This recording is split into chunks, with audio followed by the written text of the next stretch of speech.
Hey guys, welcome to the spoiler section. So go ahead, y'all take this here.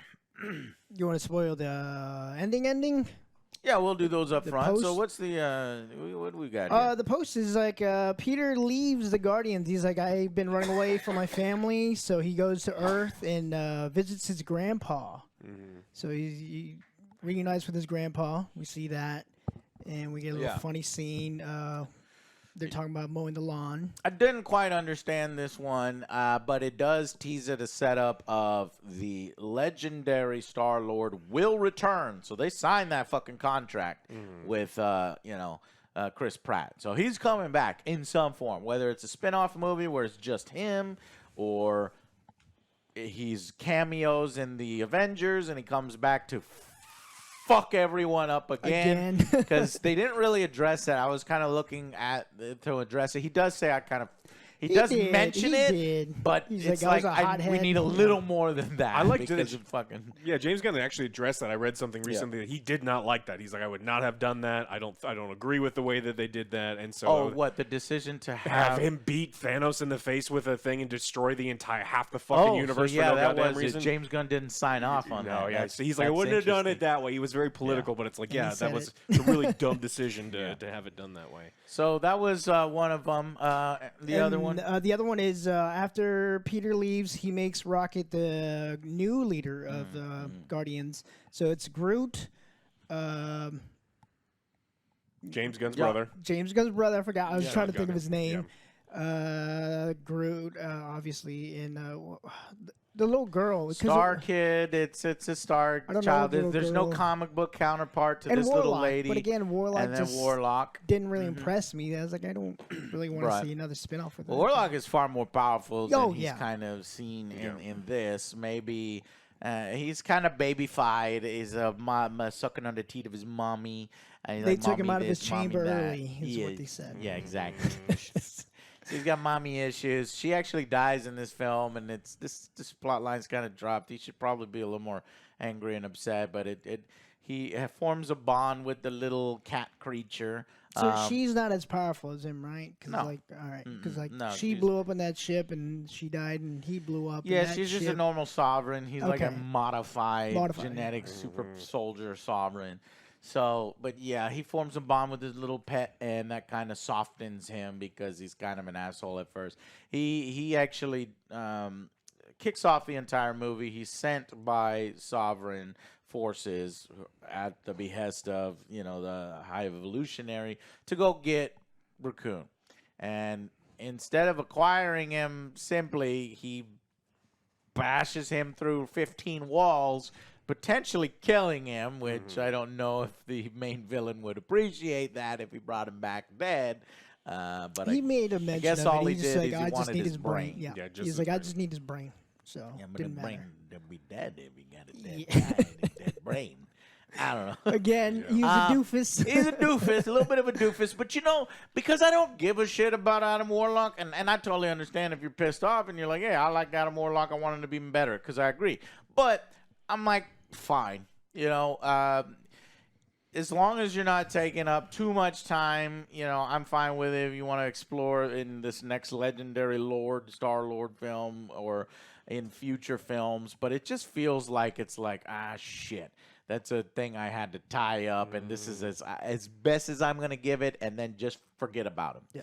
Because I don't know if he's going to factor into Kang the Conqueror, because Adam knows who Kang the Conqueror is and all these other people. It's going to be recasted, so we're going to have a new King. We don't. That's not true. We don't know that yet if he's going to be recasted. But it would be very easy to, since he's multiverse. Yeah, okay. So what I was talking about with the space, we need to talk with somebody in space. So the whole film, and they're leading up to the film, a lot of people thought one character's dying. The theory channels were like, somebody's dying. It's either going to be Raccoon, but it's too obvious because the trailer's making it like it's going to be Raccoon. So it's Drax. Everybody's like, it's Drax because he's like, I'm tired of playing the character. I don't want to play the character no more. And if James done this and that, if I don't do this, so we thought the Drax. And there is one moment where Drax gets shot where I was like, oh shit, as they're trying to do everything to get the materials necessary to save Raccoon, you might lose Drax. But no, It doesn't happen. In fact, at the end, everybody's happy and everybody survives, and we get a nice big group hug. And you know what? Fuck it. I fucking like it. Hero movies don't always have to be so fucking dark and dour and a bunch of people dying and like we have to deal with the consequences. Twice, though. Like, what kind of gun is that? He gets shot twice. Drax is able to shake off fucking plasma guns and shit like that. He's Drax. So are you for that or against that? You think he should have died when he got shot twice? It just depends on how powerful the gun is, and we didn't get how powerful the gun is. What I am saying is that so they kind of do that. Is Raccoon gonna die? Is Drax gonna die?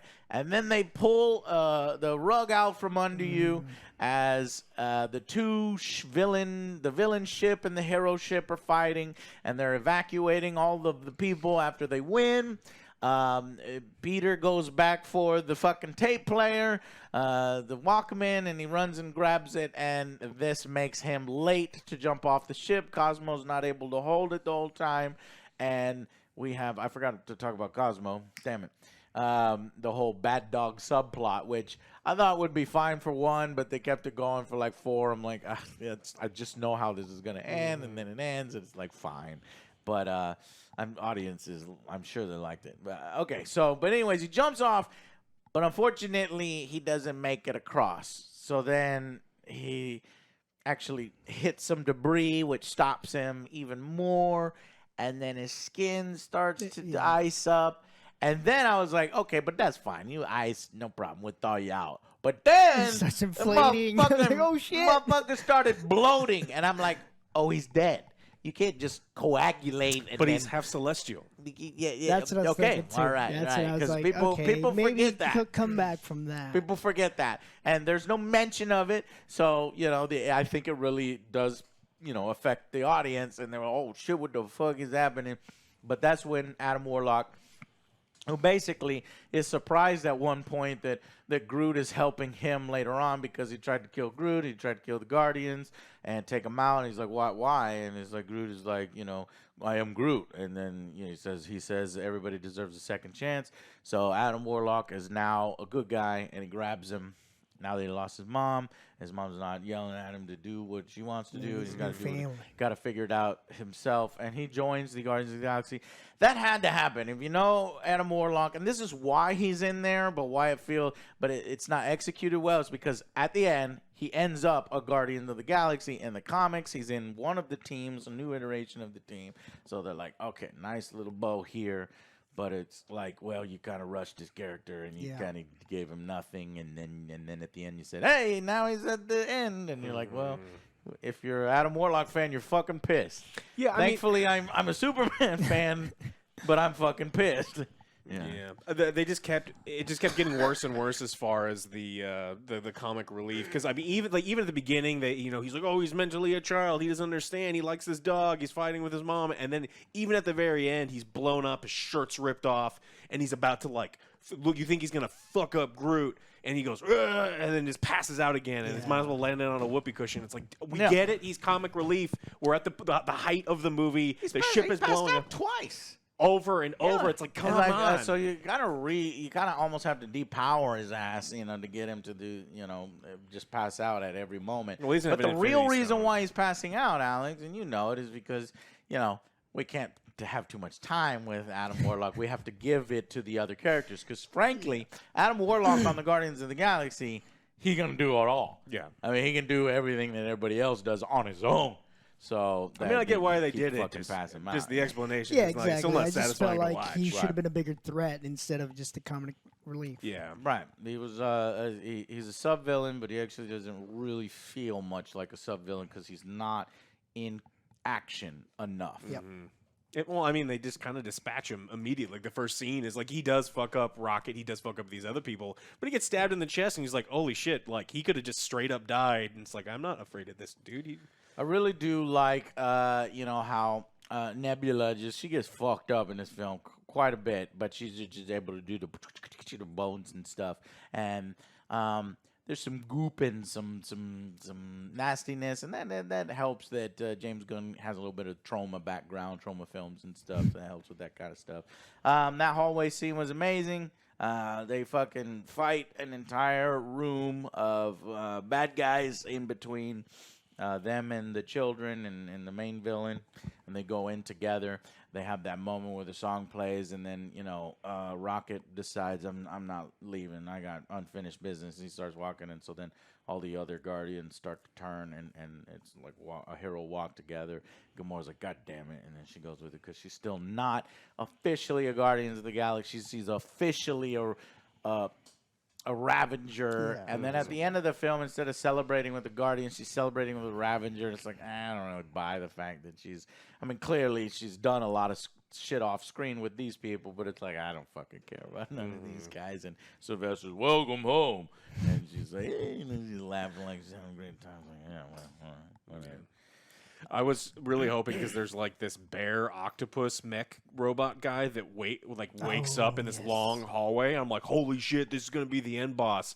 And like in one way, he's just one of many. He's just one. Like Gamora just like kills him in like a real quick. Like I wanted to see more of a fight with him because he's such a cool like CG model. It's like, man, that thing looks really cool. How are we gonna do with it? And she fights it for a short period of time and just cuts him in half. Yeah, they got a little Bebop Rocksteady guys that protected a little fucking War Pig and another guy.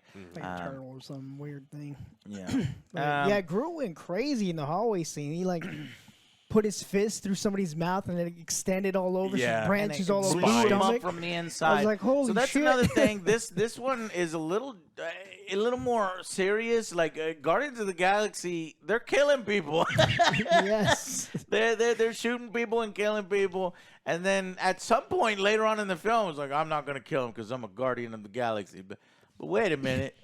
There's a lot of dead bodies. They killed monsters in there, and I think what Peter was doing, other than the guy that got stabbed, no, because when he got stabbed to the wall, it was through his leg, so he survived. Is Peter's putting like shock things on all the humans because they had to maintain PG-13. I was gonna laugh so hard if those were grenades because he puts one on some dude's butt. Yes, I was waiting for that too. I was like, that would have been funny. Like, oh man, and I've been fine with it if he's killing people. I don't give a They're fuck. bad guys, whatever. You signed to the wrong team. Yeah. So yeah. And we get a cameo over Howard the Duck once again. Yeah, Howard Davidson? the Duck is Pete in Davidson. it. Who the fuck was Pete Davidson? That blob. Yeah, What blob? where so Mantis opens up a thing and she goes, "Oh, what the fuck are you?" What she's like, "Oh, what the hell?" Oh, and no, it's like this I weird wasn't tumor talking thing. about you. I was talking about the person behind you. You look really cool. Yeah. But he's all like, It's Pete Davidson? It's like Guado that How got how removed do you with no tell face. Pete Davidson's voice from like one Well, line? I was looking in the credits and I was like, who the fuck was Pete Davidson? And where did Pete Davidson? He looked it up and it was the little So thing. that wasn't my cameo I was talking about in the review. Mine was Nathan Fillion because Yeah. I just Yeah, fucking yeah. love him, Yeah. and he's basically the security officer aboard the motherfucking organic station that the high whatever society evolution whatever the fuck they're called.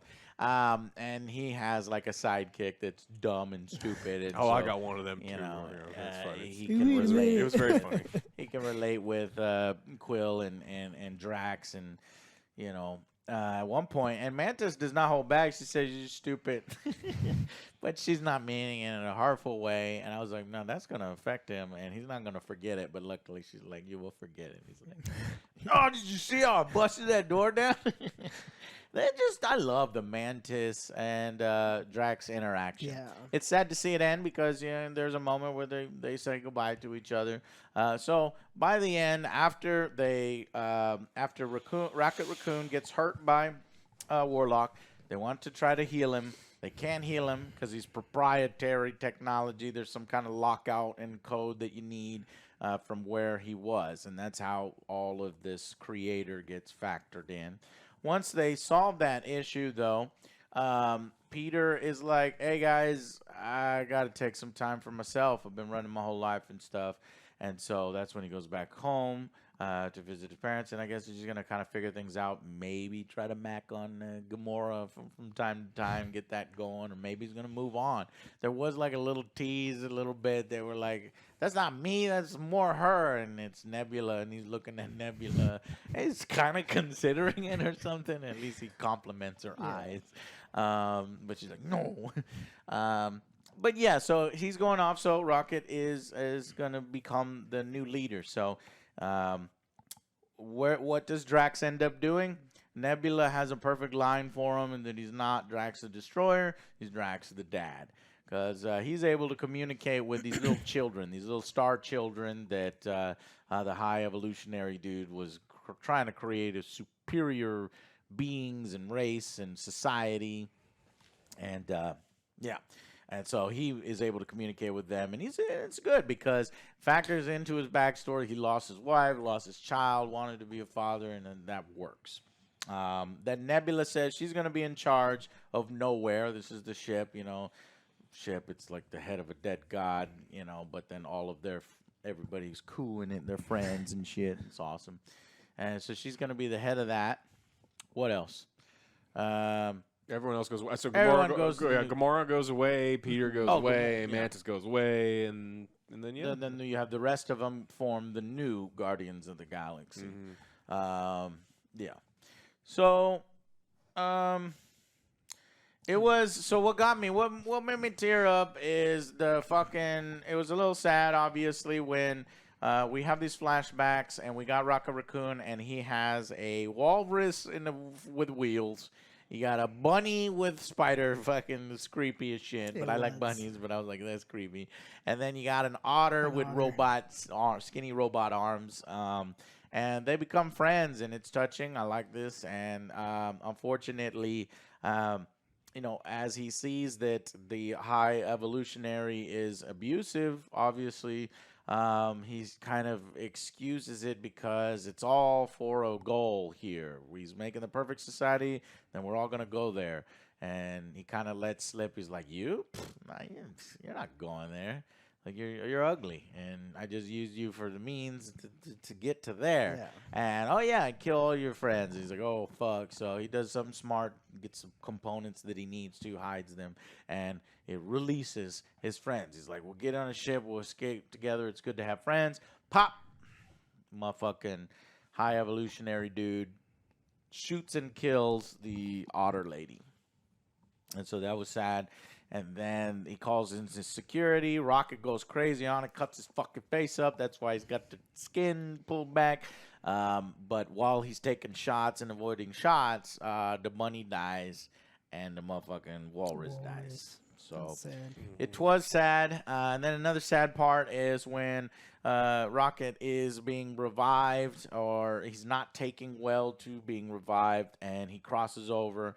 He loses his heartbeat. He's like... He sees her in the white light. She comes and says, "Hey, we're all on a ship and we're all having fun." And he's like, "Can I come?"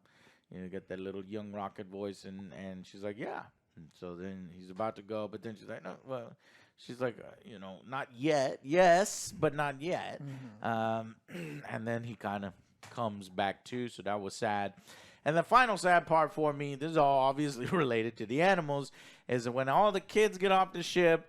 And then Rocket is directing the kids. And then he notices that there's a bunch of fucking animals like he used to be. Yeah. And not only that, but we've had this through line throughout all three films. And Rocket's like, I'm not a fucking raccoon.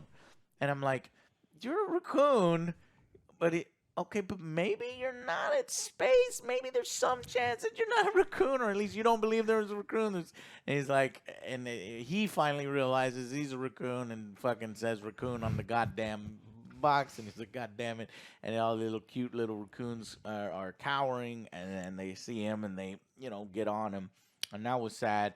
And I was like, oh fuck, we're not gonna have enough time to get every single animal out. No, they did. They did. Time. It's a Disney thing. So that was the other sad part. Yeah. So yeah, what else? I didn't really like the whole Peter pretty much killing himself for a Zune, and if there hadn't been Adam Warlock to go rescue him, I mean, there's all sorts of opportunities to have him get left behind in the ship to save someone Peter's or fucking do something. Stupid about his goddamn music, so it kind of factors into his personality. But you're right. Yeah, it's like we just had a bunch of emotional moments about Rocket coming to terms with and trying to rescue all these things because he loves them so much, and then he's like, oh, Peter's gonna die because he wanted his Zune, and it's like, and it's just so telegraphed. It's like you had done all these other emotional scenes so well that I think that. Peter sacrificing himself to make sure that someone was okay fits the character a little bit better, fits the mood a little bit better, but maybe they wanted to lighten things up and it just didn't work for me. Yeah.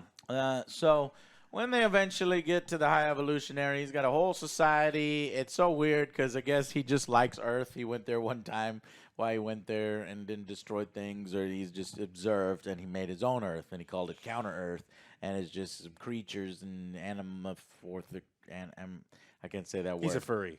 Yeah, he's got that. He went to Earth one time, and he's like, "Oh, you know what I want to make? I want to make giant furries, like animals and shit. And, I don't know why he's got this animal thing, but it's probably because, like you said, but it's a destroyed the perfect planet. society, and so you assume it's a perfect society because when they land, it's all nice and peaceful, 50s Americana kind of stuff. But as they drive closer into the city, they start to see fucking elephants pawning off fucking meth to fucking cockroach head kids or something. I don't fucking know. And then somebody beating somebody's ass with the fucking bat, and so homelessness as well. Homelessness, and so it's not the perfect society, and. Like, he sees all this shit going down, and then they kind of point it out to him, and he's like, "Oh yeah, you're right. I'm just gonna kill her." Blow it up very slowly. Like you just now is when you were present. If you get taunted by your somebody trying to attack you, yeah, you're right. I'm gonna fucking start over. So then his ship is fucking flying off, and he just presses a button where the whole planet starts to explode. And this is how. Well, the whole planet explodes, and all those people are fucking dead. So there's a very high body count in this film, including Adam Warlock's mother, which he senses his mother's in danger. He's going super fast, and he just can't quite. You're doing a little bit of the Black Adam CGI there, but he manages to catch her just in time. Nope, blows up, and she dies. I guess not mortally wounds him, but fucking knocks him out. Yeah, because he lands, he comes back film. to the ship, and he just barely makes it to the ship with Gamora. Yeah, he's like, "I'm gonna fight you." Oh, I'm gonna pass out again. It's like, stop doing that. So, yeah. What else? But then that's when we see these imprisoned children and these high evolutionary children. I'm like, please, I don't want these children to be in the MCU in the future. One child, that's fine. I guess. Yeah, I think I would have liked it more if it was just a couple of them, and he had been like they're like tortured type. I don't want to see them tortured. That's what I just mean. But like you see that they're trying to really rescue these kids, but instead it's like an entire society of children. It's like they all have their own language, and it's like and motherfucking Drax. Even though they call him stupid and things like that, he is shown to have a connection with them, and being able to. Sort of communicate with them and be kind to them and get them to move to one side of the ship. Well, why they needed to do that? Because they were going to blow it up, and then they forgot that Mantis can be like, go tell all the other kids to move to the other side of the ship. Because that's what I thought. Yeah, that it's like she there's a lot could of do dumbness. in the holiday special. She could just touch people and tell them to do what she needs to do. But I guess she does it in this one too. Like the entire there's movie. A few times where it's like that could happen, and she forgets to do it. I don't know why. But it was to give Drax his moment. Yeah. This is what he's good at. And they call him the dad. They call him the Drax the dad. Cosmo. I don't know if Cosmo in the book is a. I just always thought Cosmo was a male dog, but it's a female dog here, and Cosmo has some very powerful telekinetic powers, but she's mostly sidelined back on the ship nowhere. Does fight some of those monstrosities. There'd be too many people on the team. Mm-hmm. Right. And just because James Gunn's brother's trying to learn how to use the whistle weapon, and just because Cosmo upstages him and uses a rock in the very same way, just very easily, he's a bad dog. And then it's funny the first time, and then to keep that thing going.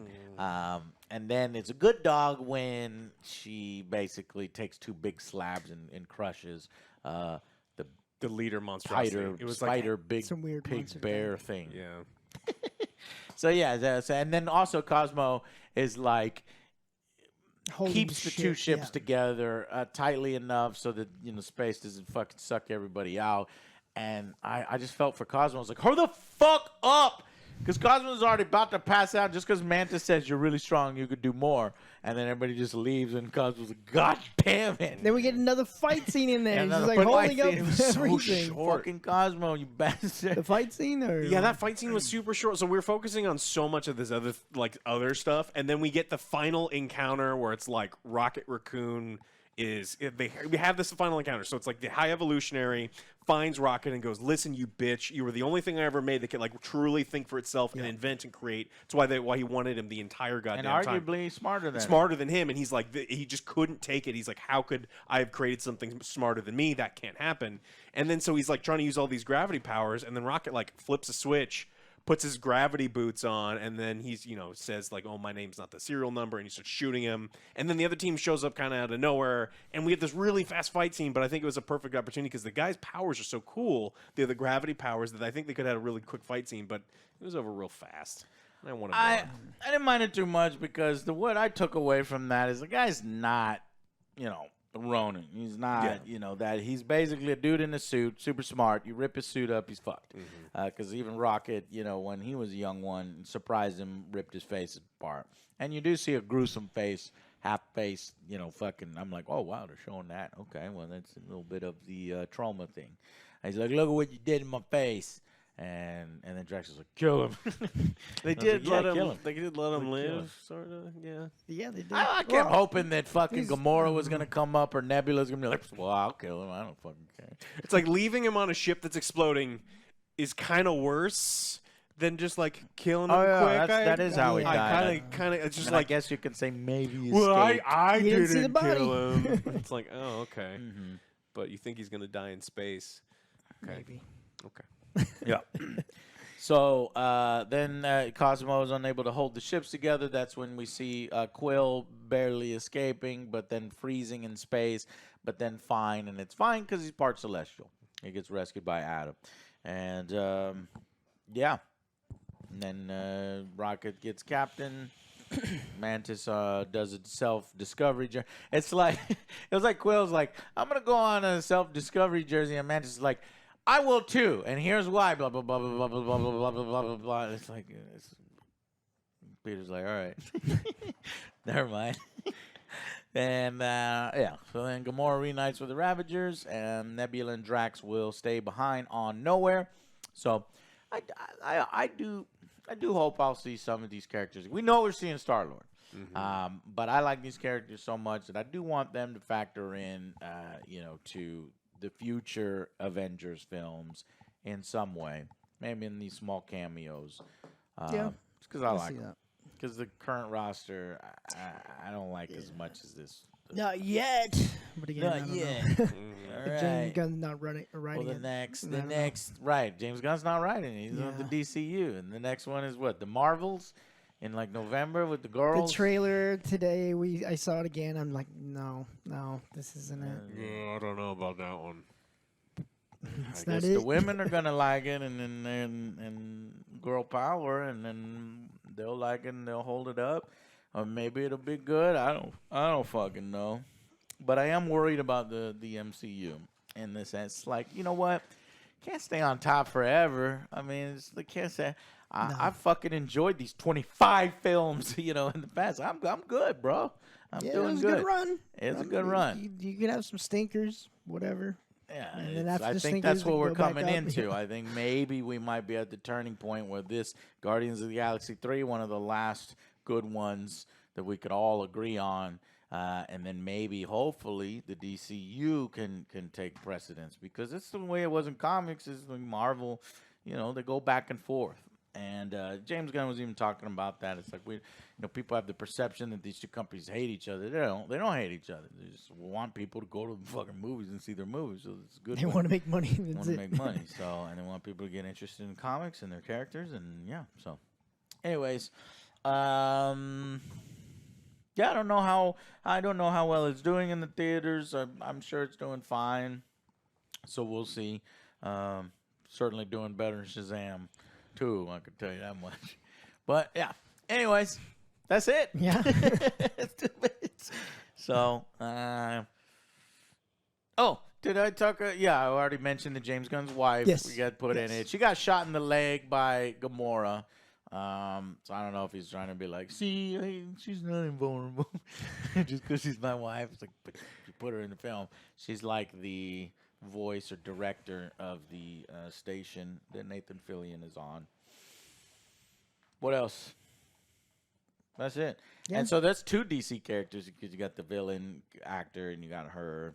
Oh, can't forget about this.